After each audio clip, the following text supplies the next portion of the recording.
From the Ear to There Travel Studio, this is the Ear to There Disney Podcast.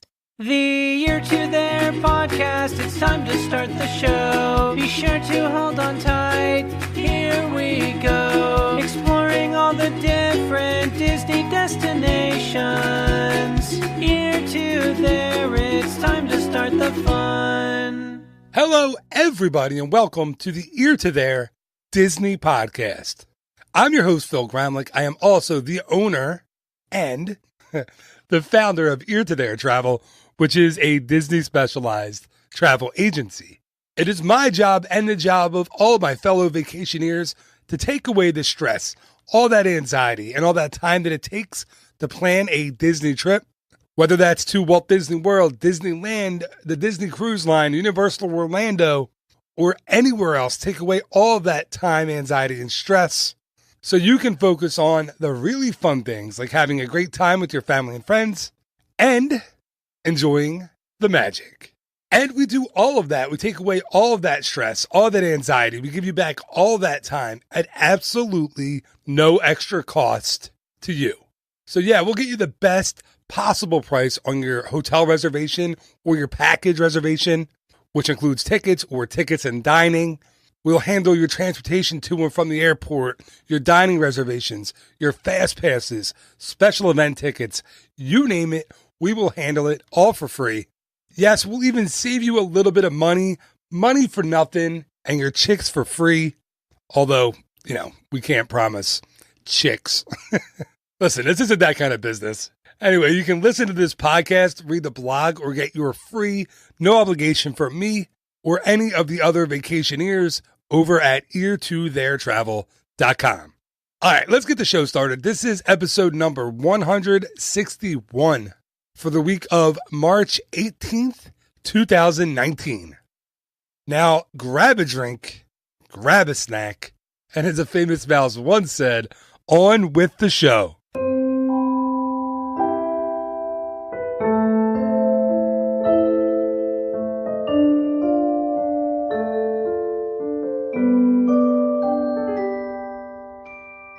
And I'm going to start off this episode like I start off every other numbered episode of the show, and that is with the What About Bob segment.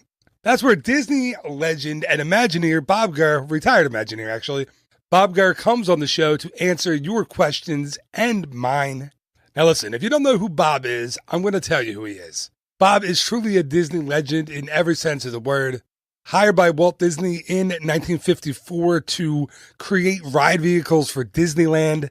He was with the company for decades. He opened Disneyland, opened Walt Disney World, worked on attractions like the Haunted Mansion, the Omnimover system, the Doom Buggies, built the submarine attractions in both parks, the Autopia vehicles, the Main Street vehicles, the Monorail, the Matterhorn. If it's got wheels, Bob designed it. And if you'd like to get a question in for Bob to answer on the show, please call the voice line. That phone number is 267-551-1971, or you can always email it to me at phil@ear2theretravel.com. All right, and the What About Bob segment is brought to you by the Waltland Bus Tour. Each month, Bob takes a busload of guests around Southern California with stops in Los Angeles, in Burbank, and in Glendale. You'll stop and see some historical sites in the history of the Disney company. I said history and historical in the same sentence. I'm leaving it in. But most importantly, in the life and times of its founder, Walt Disney. To get tickets to the Waltland Bus Tour, just head over to www.waltland.com. All right, here he is, the one, the only, Mr. Bob Gurr. It's What About Bob? Bob Gurr, the legend, creator of the Matterhorn, the monorails, and the Haunted Mansion. What about Bob, the Disney legend? Next question is from Frank in New Hampshire, and he wants to know, what is more important in being a great Imagineer? Is it being skilled at engineering or being creative and imaginative? Okay, now you're into the nasty answer. It's been a part of the thing. I get this all the time. It's the number one question. Number one, you have to choose your parents carefully because you need the best possible DNA. Hopefully, the biggest characteristic is curiosity, which means you can independently achieve a lot without being educated formally and without having to follow processes, procedures, et cetera, et cetera, et cetera. So if you get my drift, there's a lot of inherent characteristics that humans bear. And it's a big variety. And of that variety, only a small number are going to have what I would call the good DNA with the automatic curiosity. And the ones that do, they sure know what that means if you talk to them. And number one in that is Walt Disney. Walt Disney had those characteristics, and look what he was able to do with it. And at the same time, he was in tune with people that he could pick out and ask them to do things, and they were of the same kind of a mind.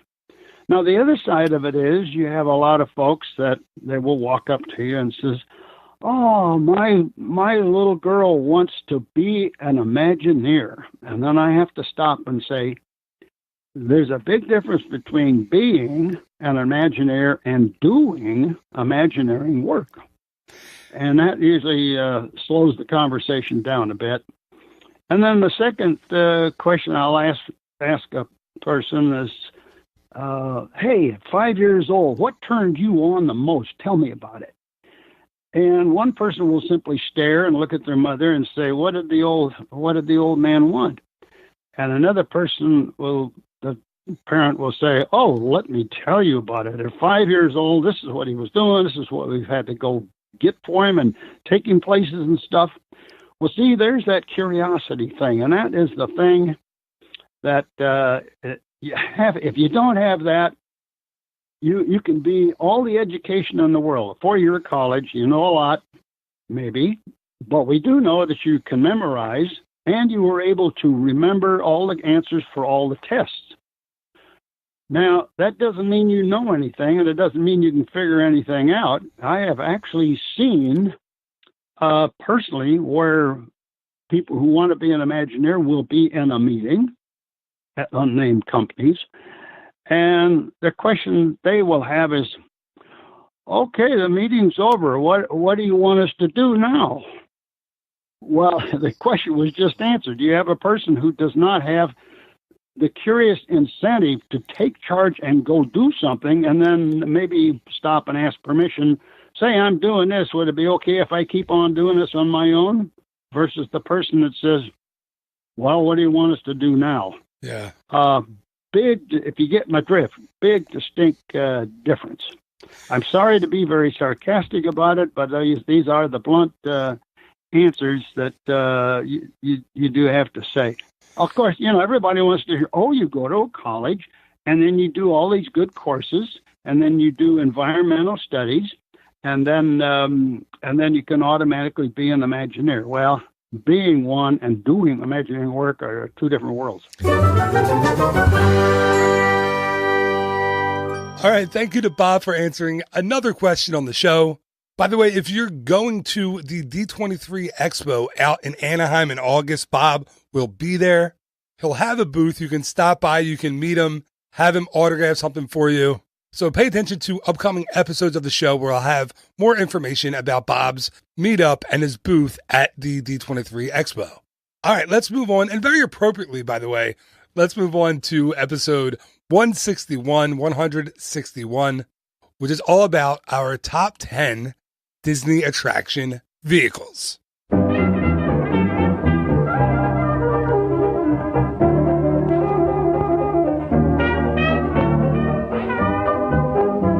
This is Skipper Albert AWOL, the voice of the jungle, broadcasting on the DBC to all points unknown.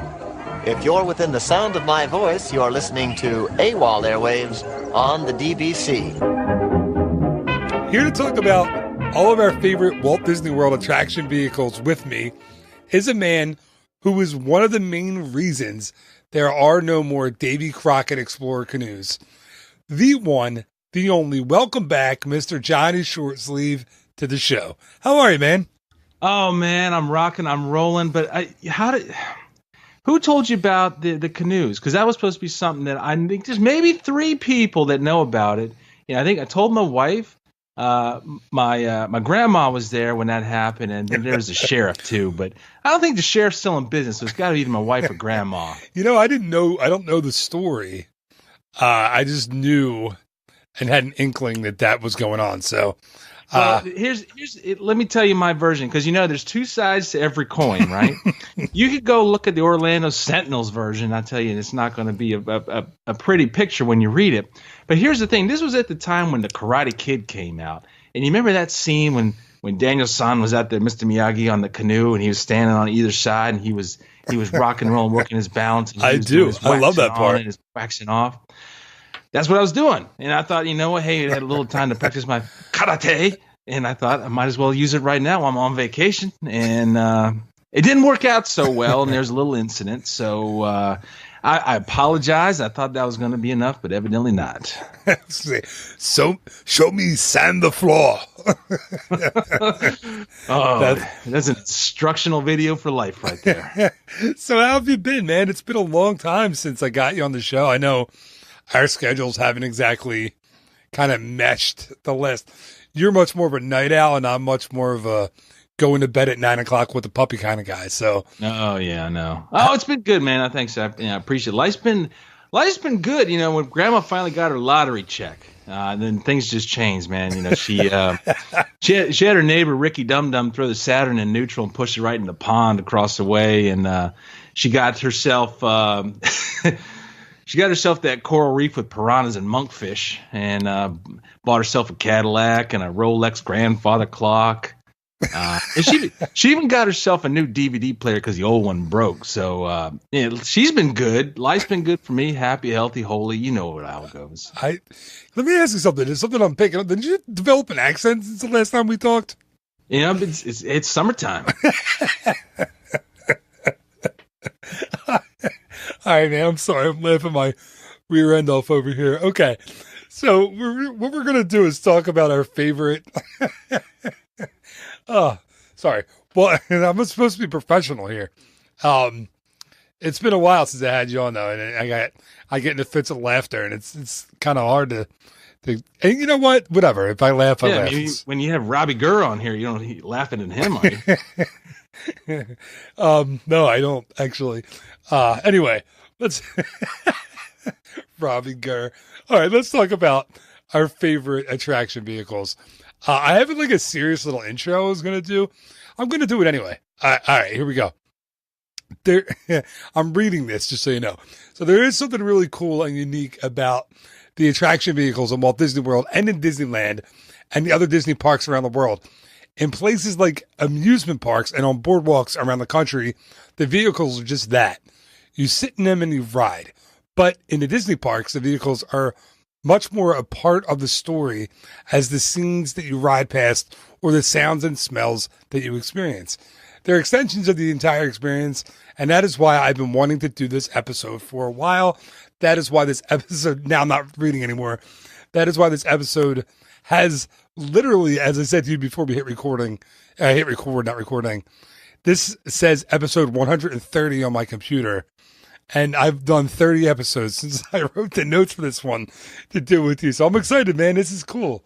We, like I said, it's been 30 weeks since you and I recorded a podcast. That's a long time. It's a long time. That's a lot of white label Mabels coming down the line since then.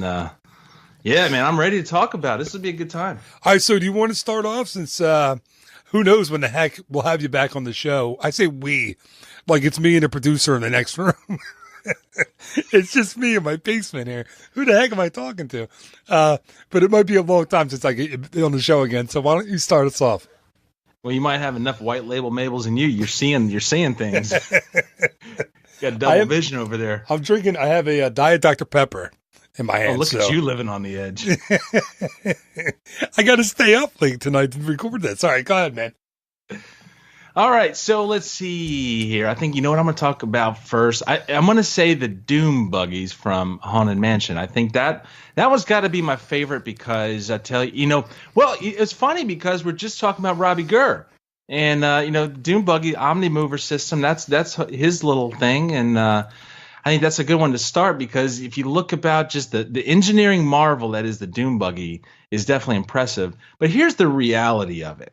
I just like to play on words, because Doom Buggy, DOOM, at least the redneck in me hears it and laughs. I'm thinking about Dune Buggy. Like, you know what a Dune Buggy is, right? I mean, I think I know what a Dune Buggy is. Yeah, you take a Volkswagen Bug chassis. No, I don't know what it is. Oh, you don't? Oh, no. Well, hold on a second. Let me drop some knowledge on you here.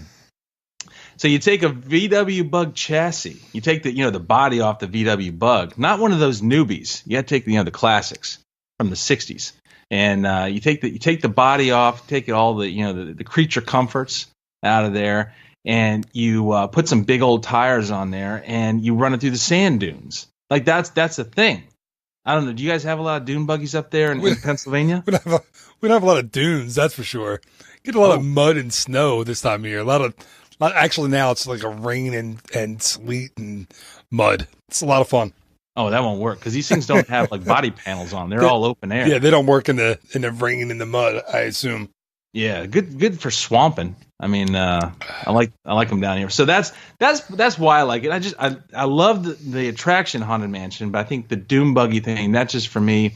I don't know why, it gives me a tickle when I think about it, and I think that's going to be my number one choice for ride vehicles. What's funny is it's my first pick. That's on my list. Yeah. Well, of course. So I could have picked any of the on the mover attractions, because I wanted to have one of. I think this might be the only one. Is this the only one that I have Bob's that I have on my list? Hold on. Yeah, I think this is the only Bobby. Let's call him Robbie Gare. Robbie. This is the only Bob Gare designed vehicle I have on my list, and I had to include one of them. So this is the first one on my list.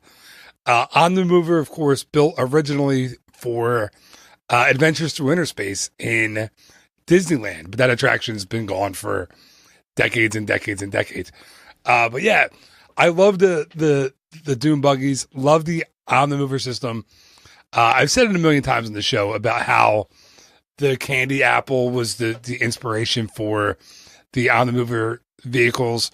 I didn't remember that Bob was sitting in John Hench's office when he came up with the what is it called? On the mover idea, the on the mover design, because he was spinning a candy apple in between his hands. So, that way the vehicle only shows the guest, the rider, what the Imagineers want you to see. So I love that. I love that pick. I had a different reason why I picked it, but I think it's a good pick. Yeah, well, it's and you can always edit this in post, so because it doesn't sound like I was the one that chose it first. And no, it's all right. In case Robbie's listening. Dude, I got to be honest with you. I don't think Bob's ever put the show on ever. Like I said, I think the last episode I put out, I said, here, when I did the intro for What About Bob, I said, here's the only Imagineer that returns my calls.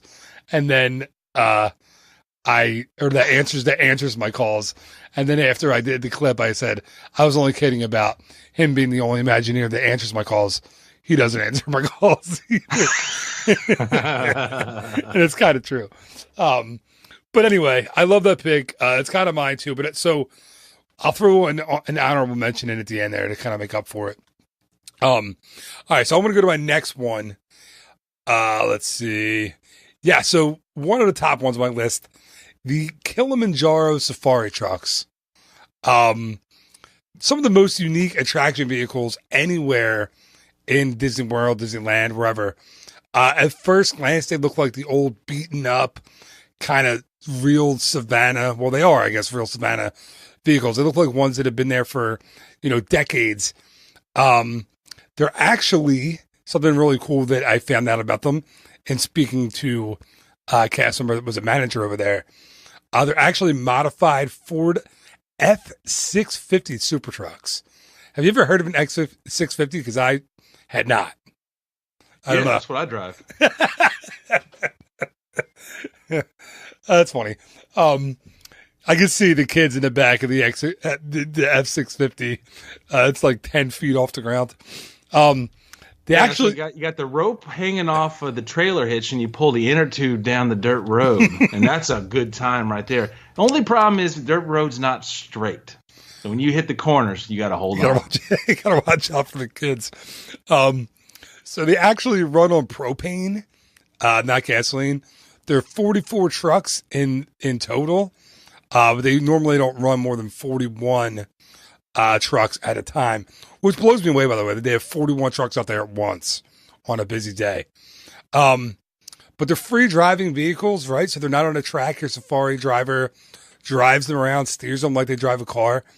I know that because I was with a friend once. The friend was the safari driver when she had an accident with a giraffe. Did I ever tell you that story? Wait, she had an accident with a giraffe? Yes. No. You don't know the story? No. I don't know if the listeners knows the story either. So, my friend who shall remain nameless, I came down to visit my friends on the college program the year after I had done the college program. So this was 1999. And she had a job as a safari driver. And, worked in the safari, did driving, did load some days, unload, they would rotate.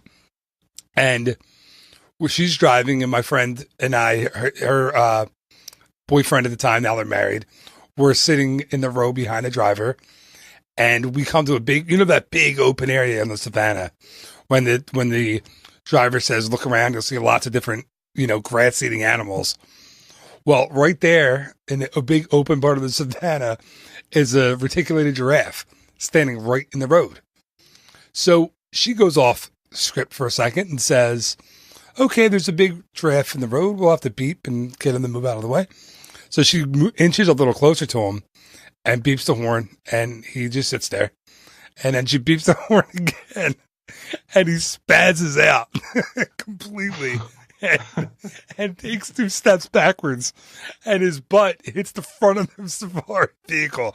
Like, I don't know how much those things weigh, but when a giraffe gets frightened and backs up and smashes into a safari vehicle, just imagine that thing shakes, and all of the guests on the vehicle just assumed that she started to go and she hit the giraffe, but she didn't. The giraffe actually ran into the vehicle.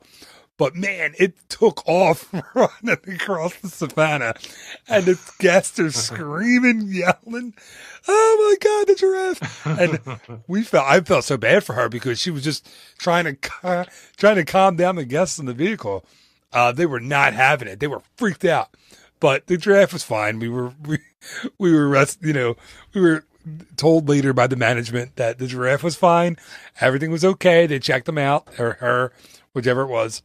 So, yeah. So, anyway, I do love the vehicles. That was a very weird kind of, I'm assuming, rare experience. But one thing, get this, dude. What's cool about the vehicles? They're actually Faraday cages. Do you know what a Faraday cage is? No. So I have Bob on the show. The only reason I know what a Faraday cage is because he told me about it. So it actually, if lightning hits one of the vehicles, which is pretty possible when you're out there, it's a big metal truck in the middle of wood and dirt and grass and everything else, mud. It's a big metal truck out there, so you would think it's a magnet for lightning. Well, it actually has this thing that's called a Faraday cage, where lightning can hit the top of the vehicle, and the vehicle, it channels through the roof, down the sides, through the wheels, and into the ground. So it goes around the cage, around the vehicle, so guests are in no danger of being struck by lightning while on the vehicle. I thought that was kind of cool. Well, that's how the same thing is set up on my Doom Buggies too. I put the extra got tall the old Faraday cage. I put the extra tall CB antenna on it so that if I ever do get hit, it goes right through the CB antenna, right straight down to the Mickey Thompson mutters. All right, so I don't even know how to respond to that. And so I imagine that the vehicles for the safari are pretty similar to what Grandma Shortsleeve goes out hunting, big game in Florida. I don't know what kind of big game you're shooting at out there, but she goes down for the jackalopes. She only does that. She goes bow hunting for those, though. You got to make it fair. You know, I mean, if you went out there with a 12 gauge and the jackalope, it ain't gonna work. Anyway, that was my first pick. So I don't know if you enjoy the Safari, but I like the vehicles. I like the Safari a lot, and I also know a buddy of mine who used to drive one of the Safari trucks, and he told me one of them they called the what they call it, the Ferrari Safari or something like that. One of them, the governors wasn't working on it, and they couldn't fix it, and it would go a little extra fast, and they always which one it was, and they always try to get that one, and that one could get a little bit extra juiced out on the track if they needed it. Oh, dude, that would be, see, it always freaks me out. Like, do you remember the part when you would go through, when it had the old poacher storyline, and you would go through the end, and you would pick up speed? I'd be nervous. I would be going too fast through there. Because, like, they would move you through that old, the old poacher storyline with the, with the, what do you call them? Geysers on either side shooting up. Yeah. I would have been nervous. That's a great, I just love those vehicles though. And I had to throw in my nerdy, information that I try to show off once in a while when I know a little bit, know a little bit about a vehicle or something. You got to show off. Like I have a friend of a friend who knows some stuff. So that's not me that found that out. I just asked him and he told me. So I'm not that smart. Anyway, man. I was. You got me all interested because you know me. I'm a car guy, and we start talking. All right, now we start talking about some stuff I know about here. Talking about the F650 and the Sky kits you got on those things.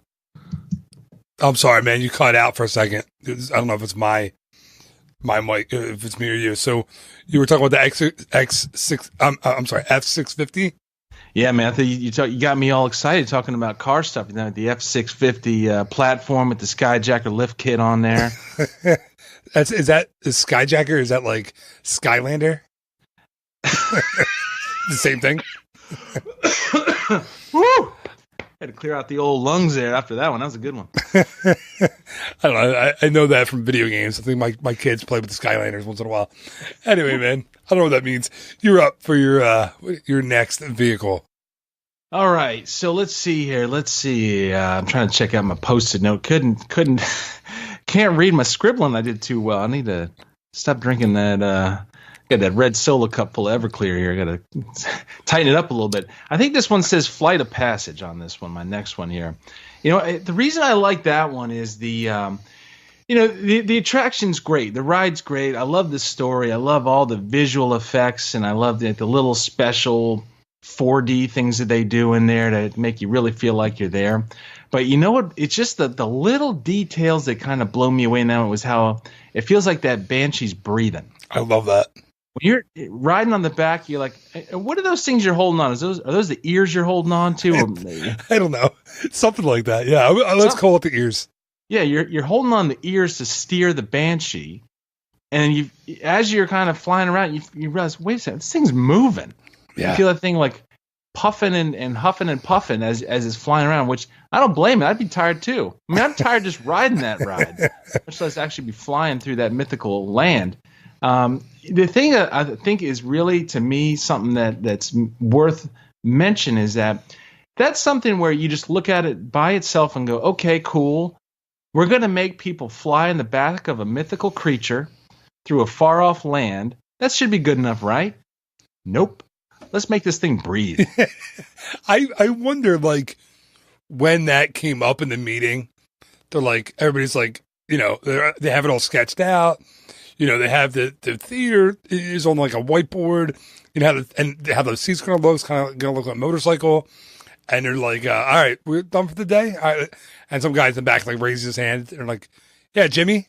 And Jimmy's like, what do we do if we get him to get the dragon to breathe? You're like, come on, Jimmy. We don't feel like being here for 6 more hours to figure that out. And Jimmy's like, nah, I think we need to do it.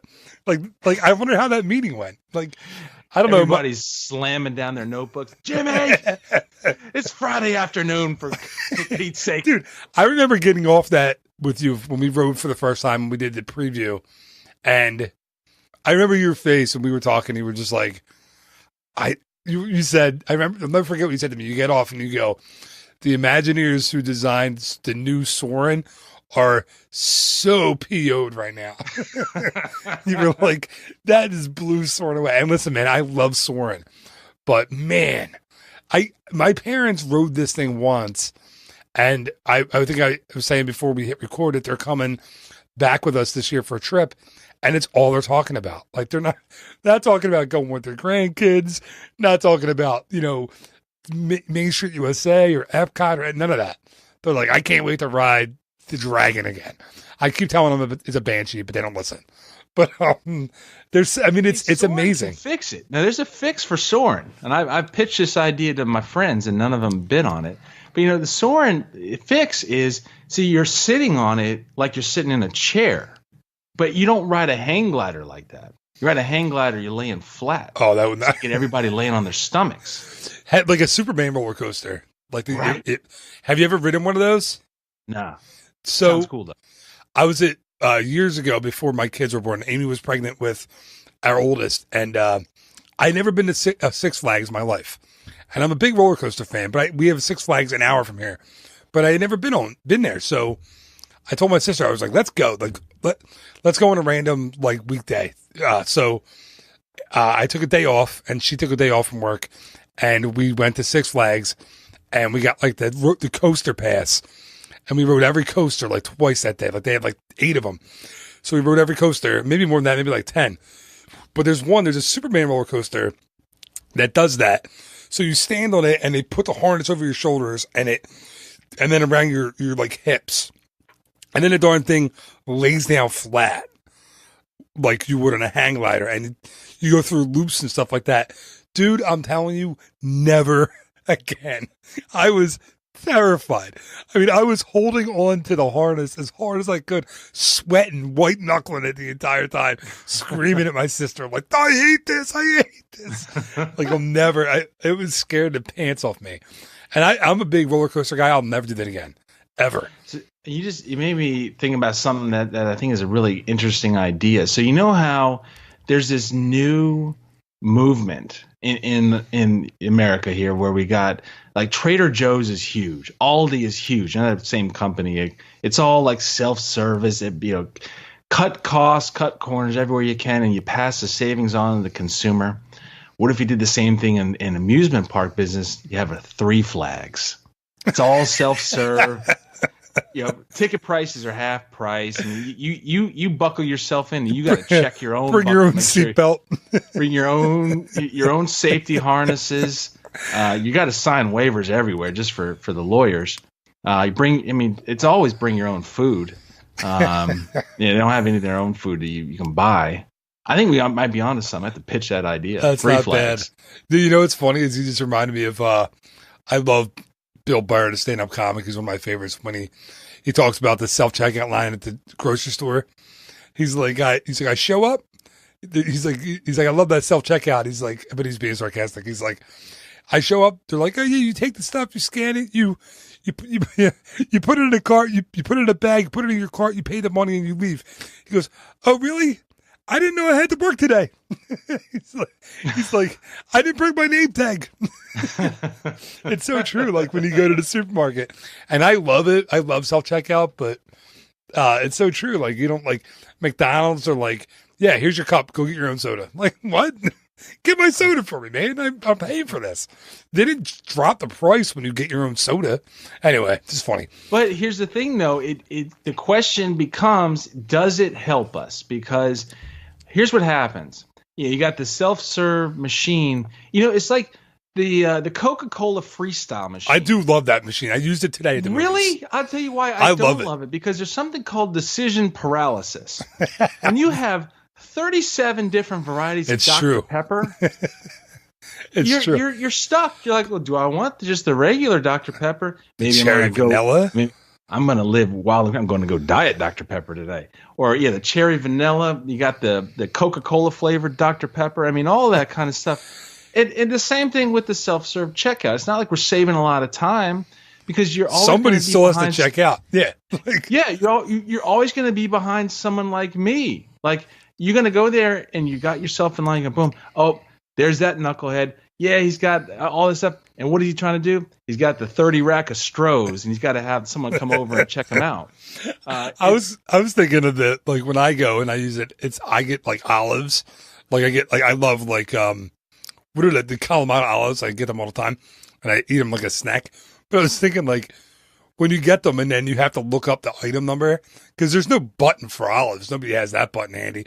So I'm like looking for like 10 minutes. People behind me get all mad. I'm like going through O.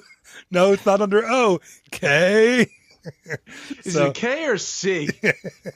How do you spell Kalamata? Kalamata. Is it like Clamato? I think it's spelled like Clamato. Clamato. Oh, God, one of the most disgusting beverages out there. Oh, dude, have you ever had it with vodka, though? Pepper vodka? It's a nice Bloody Mary.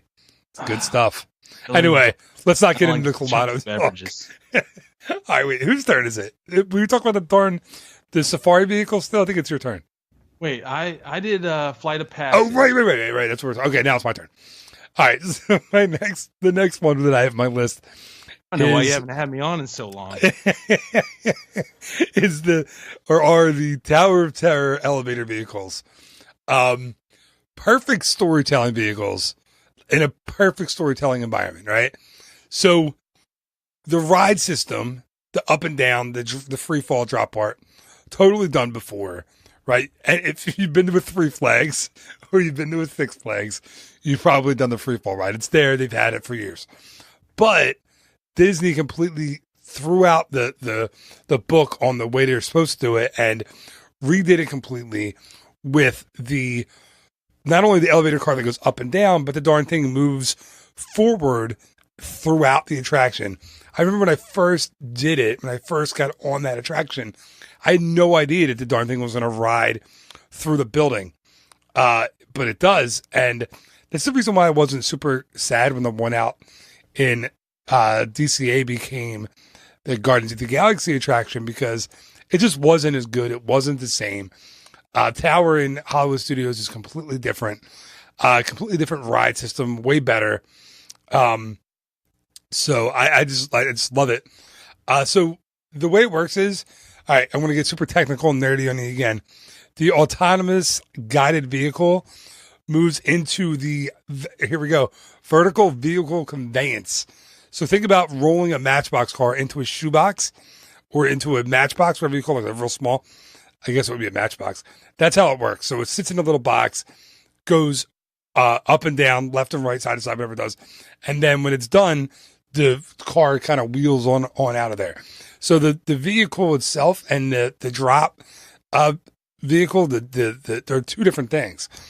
So it's a really cool, really smart system, like kind of disguised as an elevator. It's awesome. So I love it, and that's why that is on my list. There you go.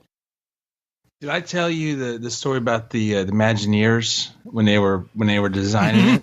Mm-hmm. But tell it anyway, because I don't know. I don't remember if we told it on the show. I can't remember either. So if I did tell it and you're listening, just go ahead and hit that plus 15 seconds. Yeah, it won't take more than 15 seconds. 37 times. That's how long it'll take me to tell this story. Story I heard was they were zipping and zapping up and down, and that was in the day when they had the lap bar, and they kept smacking their legs. And they were just tired of it. They were over it. They said, we're going to override the lap bar. We're going to keep it on the upright position, but we'll just hook our feet underneath the little lip here, and that'll keep us from flying out of our seats. Well, one of the suits from California came over and said, I want to see what you guys are up to. And he hops in there, and then all of a sudden hit the first drop, and that guy goes flying in the air. And they had to snatch onto his Brooks Brothers suit, and that's a high end suit. It is. Yeah. I don't have one of those. I just thought one day.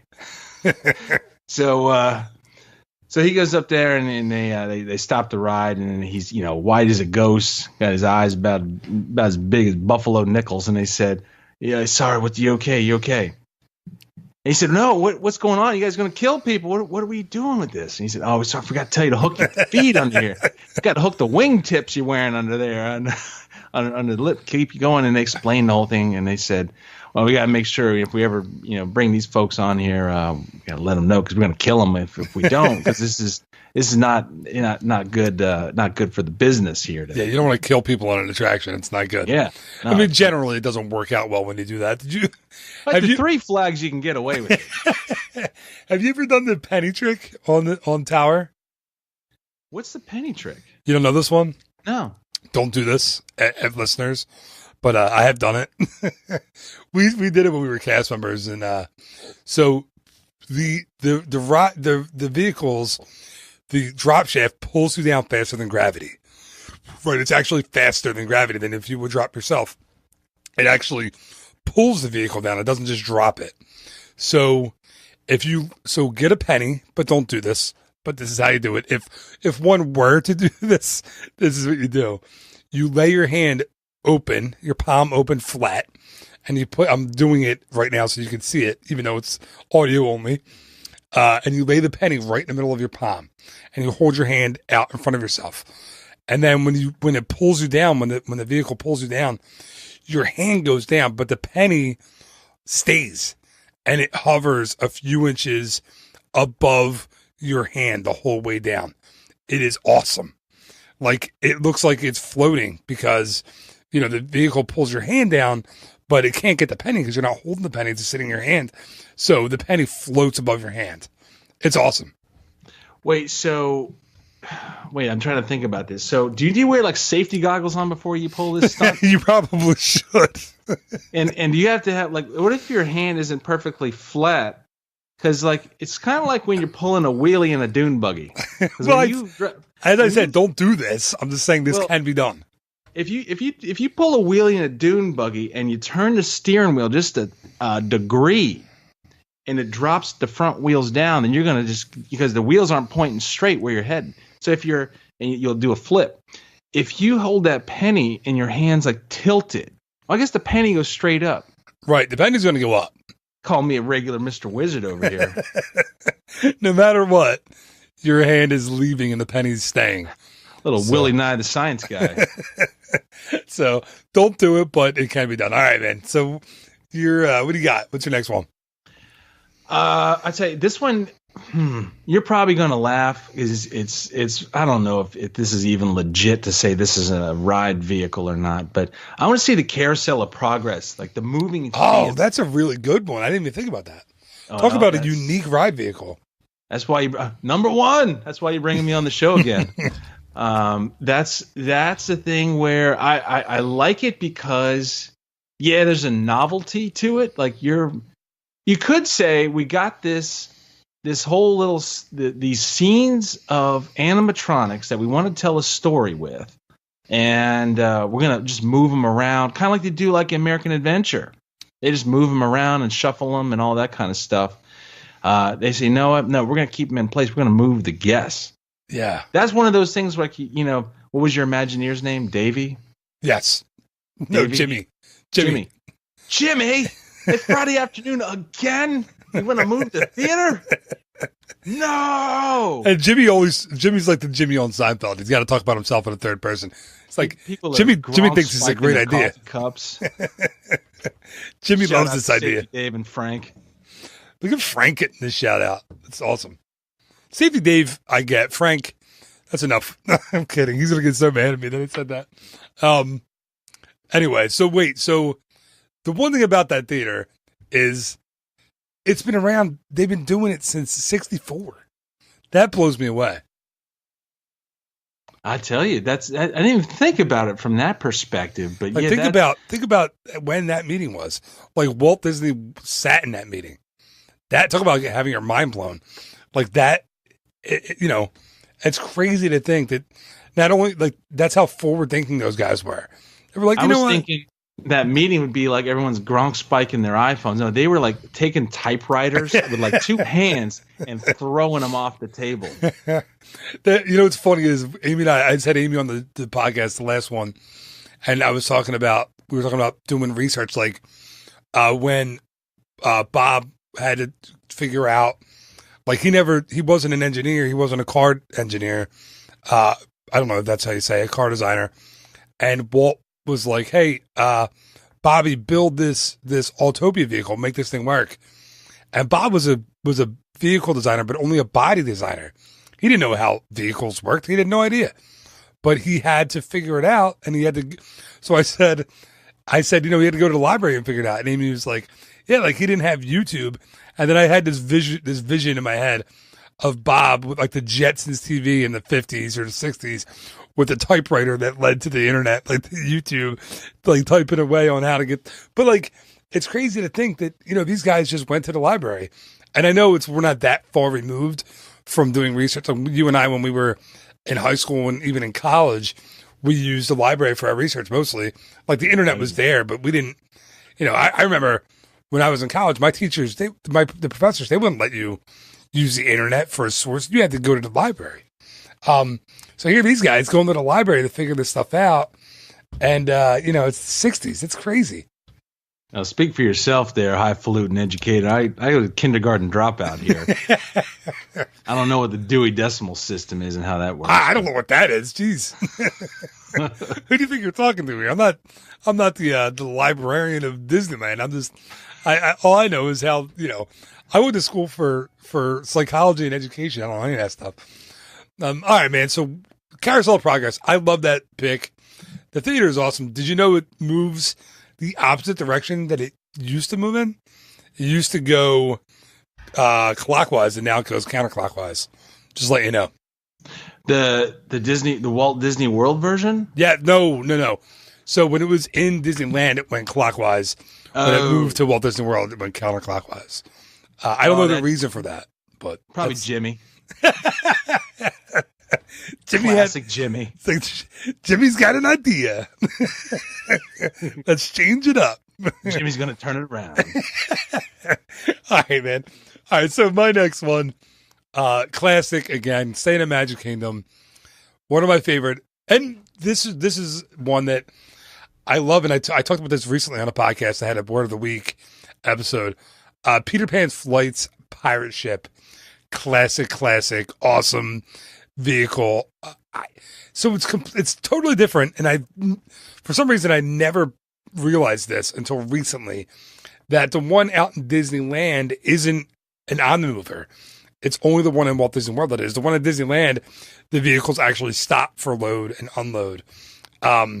In Magic Kingdom, they actually have to continuously moving platform, and they load like an Omnimover. So different. I didn't know that.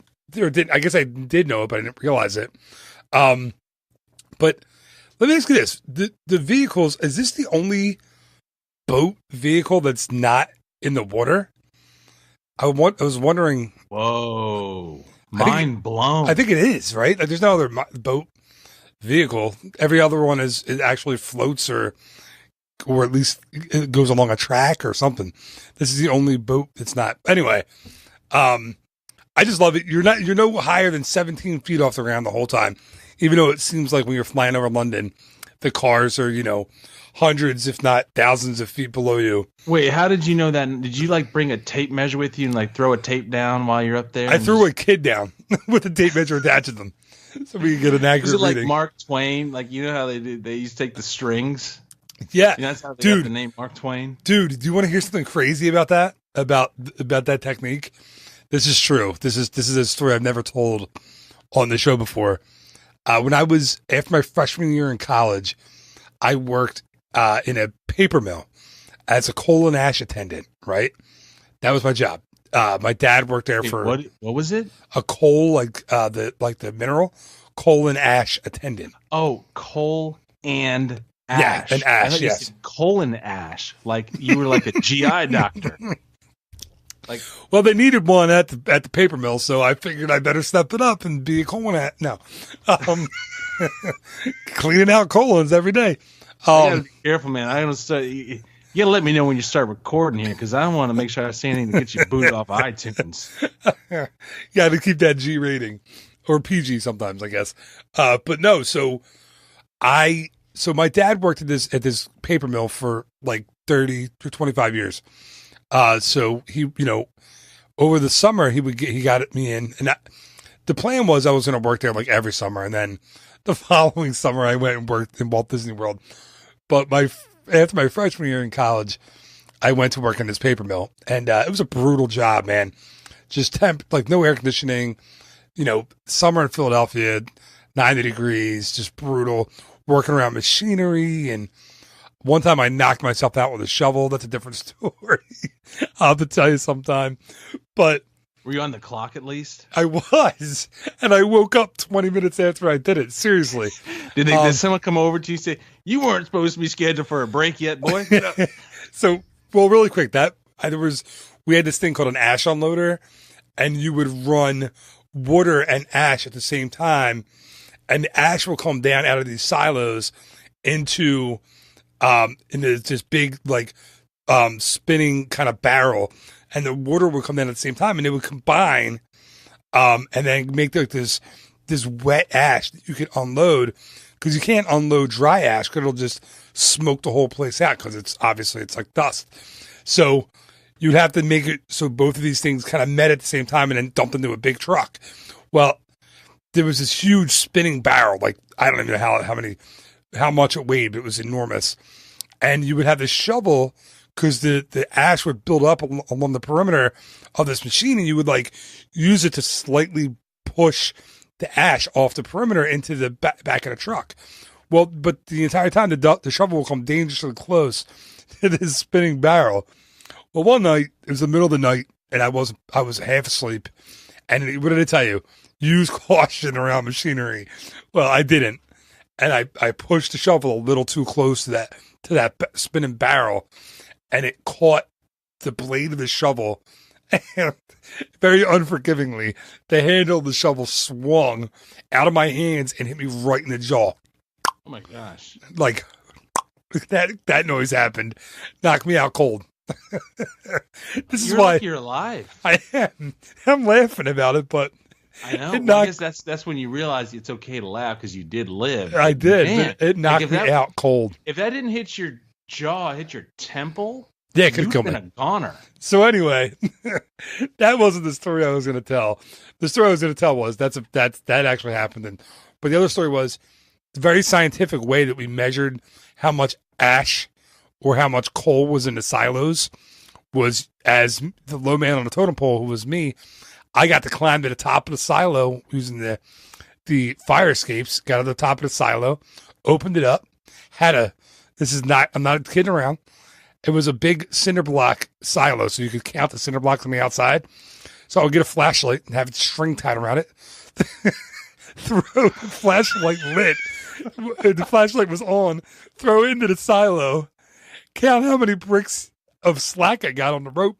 And then put it on the outside of the silo. Count down, so then I could tell you how many feet deep the ash or the coal was in the silo. That was the scientific method we had to measure it. Anyway, I'm sorry for the long story, but I thought it was pretty entertaining. It's absolutely ridiculous. This was in the 2000s, by the way. It was 1999. So anyway. That's an engineering marvel right there. That's something like Robbie Gurr would be proud to hear about that. Bob would be like, "You're an idiot." How did nobody die at this place? Anyway, so that was my story. But the I don't know how I got to that from Peter Pan's Flight, but I do love the Peter Pan's Flight pirate ships. That's how I got to it. All right, man. You should save me. You should go. What's that? I'm sorry. This would be a fun little contest for the listeners to do a roadmap that they take with all the stories. Like it started with Peter Pan's Flight, then it went to this, and to draw it out on the map. Do that as a contest, and then the best one that you give them $100 off, the serve. Wait, oh yeah. We'll do this shameless. No, man, it's been a while since you've been on the podcast. I'll let that go. We'll let it slide. I lost my rhythm. I don't charge for the services, though, right? Neither does the agent. We have a lot of agents now. We don't charge. It's been a long time. When did you stop charging? I never charge. It's never been a charge. What? Never. Not one time have I charged $1. By the belt buckle of Jimmy Lee Rivers. Jimmy Lee Rivers. I don't even know who that is. But that's a Southern thing. It's just like eating biscuits and gravy and drinking cheer wine and wearing Umbro shorts to church. I mean, you got to know about him. Umbro shorts. That's what you wear. Anyway, they're like a soccer shorts, aren't they? I think my kids had those for soccer. But the North. All right, man. What else? What other vehicles do you have on your list? We got to get back to the vehicles. I think I have one. I have one more because my first one was mercilessly stolen from me. So I have one more left on my list. I'm surprised this one didn't get brought up yet, but I'm going to go ahead and take it. The Jungle Cruise boat. Son of a! That's my last one. Are you serious? Did I get it? Man, this is a problem. We haven't been doing these all that long because it used to be that when we do these little top 10 countdowns, yeah, we kind of knew where each other were going to go. Yeah, it's been a while. So out of sync now. I know. Goodness gracious. It's like my relationship with Amy. It's completely out of sync. She doesn't listen to the show. Sounds like that's what the boy band should be called now, like out of sync. Like, it's not. They're still calling themselves New Kids on the Block, and they're touring around. I can't believe they're touring, by the way. But yes, they are calling themselves that. They're all 53 years old. All right, Jungle Cruise. All right, where's that? Jungle Cruise. There we go, back on track. Just like the Jungle Cruise boats. See what I did there? Well done. Well done. Yeah, I don't like to throw around the word professional too often, but So Jungle Cruise boats, I like. Here's what I like about them is I like that it becomes a part of the story of the attraction, and it allows for you to feel like you really are on the Jungle Cruise, and you're going through the rivers of all the those exotic areas. But the thing that I will say is I like the fact that the skippers they can use that as a prop for the story being told. And to me, that's kind of like it's a neat way to incorporate the guests into the story. And even they have like the little bits that they'll do with the pistol and all that kind of stuff, which they don't really do much anymore, if even at all. I can't remember last time I saw them use it. Disneyland, they still shoot it. Oh yeah, they still do it. They still do it. And the Disney. Yeah, they took the shooting out of Disney World. Disneyland, though, they'll still shoot the gun. So all right, good times. They but I think it's a neat. I feel like I feel really immersed in the story when I'm in there. Look at that. That's some big words. It is. It's late for a big word, too. It is, right? I mean, goodness gracious. 2 a.m, I'm already ripping off these big words. That's why I needed my Diet Dr. Pepper, man. Oh, man, keeping you fueled. No, but I think it's fun. And I like how each of them has their own name. And so it's kind of neat how they play on the locations of where they're at. So that's a fun little thing. I love that attraction. Never gets old to me. I agree, man. Again, that's why it was on my list. I love everything, dude. I love everything about the Jungle Cruise. I get so often I hear from people, not really clients, but on the old interwebs and those places, people who don't love it. And you think it's because you and I were kind of not old school with it, but we did go years and years ago, and we have kind of like grown up with it. And maybe that's it. But I have a. Maybe it's because I'm a sentimentalist. Maybe because I love the old stuff. I love the stuff that's connected to Walt Disney. But I've always had like a soft spot in my heart for Jungle Cruise, especially the boats. I love the boats, man.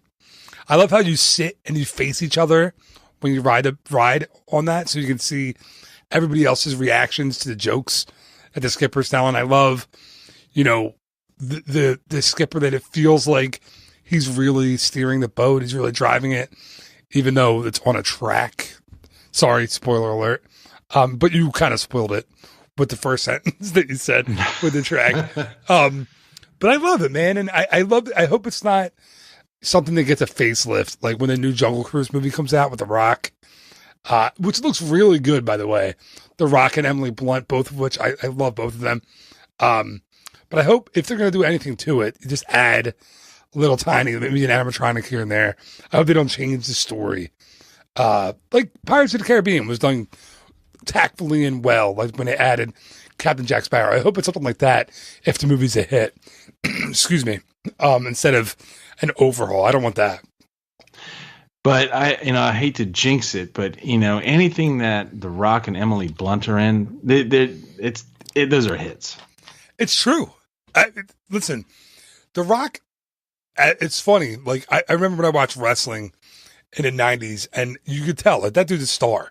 But no matter what he's gonna do, he's charismatic, he's funny, he's entertaining, he's a star. So I know he's the highest, not the highest paid per movie, but as far as how much money he makes per year in Hollywood, he's the number one guy in Hollywood. Now, it doesn't mean he makes the best movies, but it means he just puts out, movie after movie after movie. Most of them are good. And Emily Blunt, man, Mary Poppins. You can't beat that. And I love everything she's in. I can't remember, is it her? No, it's Rose Byrne that's in Neighbors, which is a great movie that we can't talk about on the podcast. Because it cracks me up. I'm convinced, though, if The Rock had been in Fast and Furious 2 Tokyo Drift, that movie would have been a blockbuster. Was it not good? I never saw that one. No, it's in the $5 bin at the Walmart. I was taken so off guard by that. Anyway, all right, man. Well, I am excited about that movie. I love the Jungle Cruise boats. I love everything about it. So let me look and see. All right, so is that your last one? Well, of course, I can keep on ripping them off here if we need to, but I'm going to follow your lead. So, yeah, I have a couple just honorable mentions that I had on the list that I don't have a whole lot of info on because I prepared my 5 and you took 2. But I'm sorry. No, I'm sorry. man, it's a fun podcast that you'll never be invited back on. So, no, darn it. No, man, we got to do more of these. More is. That we got to do more so we get back in sync, not less. We're out of sync, whatever you want to say. All right, so here are a few of my honorable mentions. Rock and roller coaster vehicles. Not a really special vehicle per se, but the design of it's very cool. I love the limo, the stretch limo design, or shall we say the super stretch limo design. Is it true though that I don't remember how many of them they have, but it's like depending on which one you're on is a different audio track? Yeah. Right? I don't know. I didn't realize it was per car. But I know not like if you're in row 1 or No, I know. two. I know per coaster vehicle. Right. I know that there are different audio tracks. I didn't realize that it was I didn't know if it was per vehicle or not. But yeah, there are different songs. I hope that whatever kind of deal they've got with Aerosmith keeps on keeping on, because if they have to change that, it just wouldn't be right. Right? You know what I'm saying? I mean, can you think of anybody right now? No, you're right. No, especially new. The Justin Bieber Express. Yeah, like I guess that's like the biggest pop star. Is he like the biggest? I don't know. Taylor Swift, Justin Bieber. Who's big now? Cardi B. I don't even know what she sings, but I know she's big. I don't know if there's anybody. I know, right? I don't know if there's anything like country music is really big now. It's really mainstream. I don't know if anything fits better than Aerosmith. That's a classic band. Do you know who was originally supposed to be the band featured in Rock and Roller Coaster? No, it's the Rolling Stones. Believe it or not. Really? Yeah. I mean, don't get me wrong, man. I like the Stones, but that just doesn't seem like that would. I think it wouldn't be the same. They don't. It's not a. Listen, they're a rock band, obviously one of the best of all time, but their music I don't think fits as well in that thing. Going upside down and doing corkscrews and everything else. There's something about when you get on and you blast off and you hear Steven Tyler's voice and he's like, I'm back in the saddle again. Oh my God, I get so excited. I don't know if you imagine? I don't know if the microphone picked that up. Stones. Like, could you imagine the photo op? Like, hey, all right, here's what we're gonna do. We got the new Rolling Stones roller coaster. In seats number 1 and 2, we're gonna put Mick Jagger and Keith Richards. Hopefully they make it. But now Steven Tyler is 70. So he's 70? Yeah, he's 70. Oh my goodness. I just heard it. You and I mean, we're on a podcast. I know we're both podcast fans and that's why we do it. I listened to him on the Joe Rogan podcast recently. He's a strange interview, man. Strange dude, but I mean, a rock legend. But he said he's 70 years old. And he can still belt it out, man. He can still sing his, off. So he's an interesting guy. Let me Did he give a shout out to Run DMC? to Run DMC? I don't think he did. Supposedly Run DMC saved them. Yeah, because that song, "Walk This Way," right? That was their big hit that got them back on the charts. Yeah, absolutely, man. That's a good song, by the way. I love that version of "Walk This Way." Every time I see someone walking down the street with the turtle shell Adidas, you know what I'm talking about? You see those a lot? I do. So anyway, I love those, that vehicle. Nautilus, or the Disneyland submarine I had on my list. Seven Dwarfs Mine Train. Obviously, what a unique ride system that is. Like the swinging roller coaster cars, it's awesome. Feel free to jump in if you have any ones that we didn't mention. Excuse me. Monorails I threw in on there, even though they are right now the 22-year-old? No, 32-year-old monorails, right? I think they've been around for 30 plus years, so it's a long time for the Walt Disney World. Start having knee issues. It's about when mine started. With my knee issues, but yeah, I talked to Bob again about that, and I don't want to I never want to betray his trust or anything like that, so I put off asking him about it. But I've had so many people email me about his monorail statement last year about how Disney had contracted the Bombardier company to make the new monorails, and nothing has happened. We haven't heard anything since then. So I don't know if you listened yet, but he answered it, and it's not great news. He kind of says he was taken out of context, and he was misquoted, and he didn't say that they were under contract. So kind of a bummer for fans like you and me. Yeah. But, though, here's how I look at it. I hold out hope that I know that there's really smart people there that are running the show down there, and they know what's best, and they're going to take care of business. And I don't get too all up in arms about trying to worry about that kind of stuff, because it all ends up for the best, and they do really good stuff. And I love it still. I know there's a lot of the haters out there, and that's fine. Go to Three Flags if that's how you want to be. What they say about the haters? What do they say about the haters? The haters gonna hate. That's what Grandma used to say to me when I was a kid. My kids, and me, we listen to Taylor Swift. We are Swifties in my house. Oh yeah, these days, yeah, got two girls. Grandma used to say stuff like that to me all the time. When I was a little boy, she goes, John, you're a firework. Come on, let your colors burst. Just make them go up. That's Katy Perry, man. Huh? It's Katy Perry. Who? It's not. All right. It's not Taylor Swift. Who are you just throwing out random names? Anyway, man. So thank you again for being on the show. Wait, before we sign off tonight, I gotta ask you. You usually have something to plug. What do you have to plug at the end of the show? And I want to, by the way, we got to do this again very, very soon. Let's not wait 30 weeks before we record our next episode. But what do you got? What are you going to plug this week on the show? Oh, you got a couple seconds? Yeah, man. Oh, cool. Well, it's only 2:38 in the morning, so yeah, we're good. I'll tell you what, man, it's going to come early here come sunrise.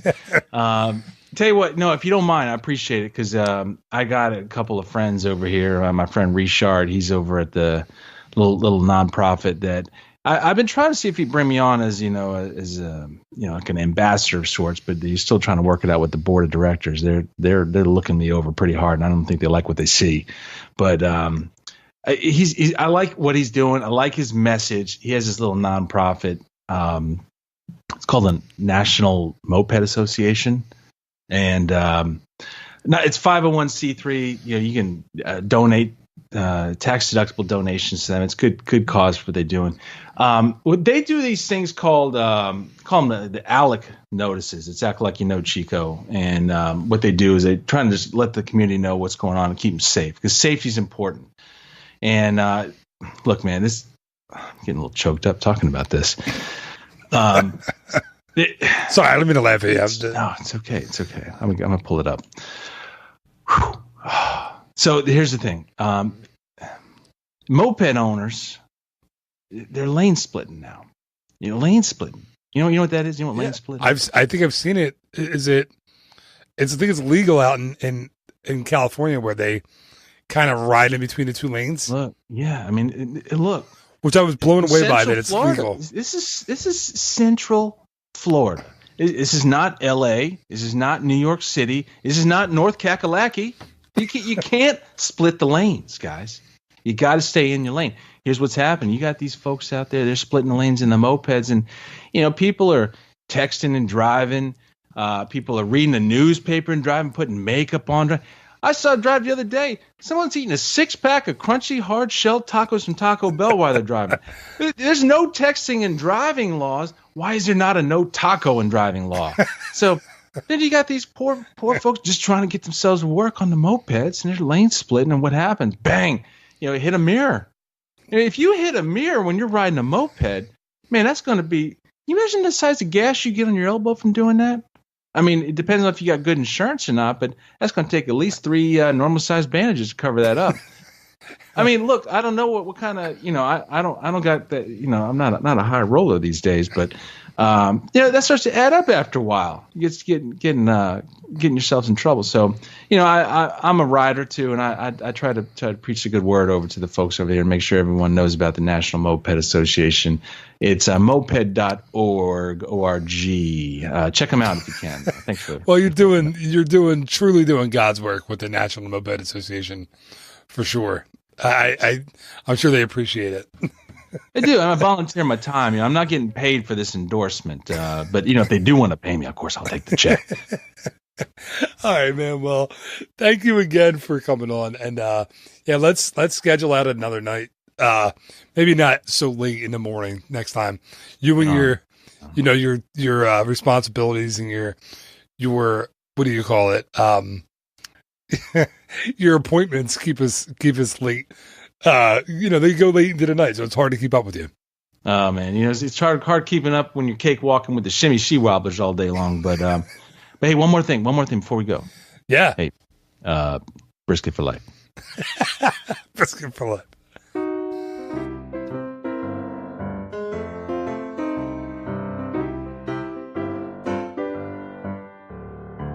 And that is going to do it for this week's episode of the Ear to There Disney Podcast. Thank you once again to my guest, Johnny Shortsleeve. I can't believe he is back from the dead. He is on an episode. So thank you so much for coming on. That was a lot of fun. Thank you to Bob Gurr for answering yet another question on the show. And thank you, yes, you, so much for listening. I really, really appreciate it. And I say that every week, right? I say I really appreciate it, but I do. I appreciate it so much. You could be listening to Bill Burr's podcast right now, Joe Rogan's, one of those NPR podcasts that I used to listen to, but it got a little boring. You could be listening to Serial right now. Serial, the biggest podcast ever. There's so many you could be listening to, but you listen to this one. So thank you so much. You are awesome. Just remember, there will be a new episode of the Ear to There Disney Podcast next week on Monday, maybe a Tuesday, but usually Monday. And also look for an It's a Food World or a Word of the Week a little later in the week. So until next time, thank you so much for listening. Like I said, you're awesome. And I really, really appreciate you taking the time. Have yourself an awesome week. Is that too many awesomes? It doesn't matter. That's how I feel. Bye-bye.